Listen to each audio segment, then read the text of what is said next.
If you forgot your iPhone screen time passcode, don't worry, you're not stuck. In this video, I'll show you how to reset or remove the screen time passcode using your iPhone in just a few simple steps. First, open your Settings app and scroll down to find Screen Time. Tap on it and then scroll again until you see Change Screen Time Passcode. Now tap Turn Off Screen Time Passcode. If you don't remember it, just select Forgot Passcode. Here's the important part.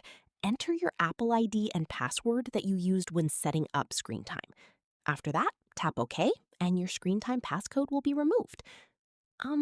If this method doesn't work, especially after too many wrong attempts, then you may need to use recovery mode on your iPhone, which is a more advanced method. But before that, make sure you back up your data because it might erase your phone. So yeah, that's how you can fix the forgotten screen time passcode issue on iPhone easily.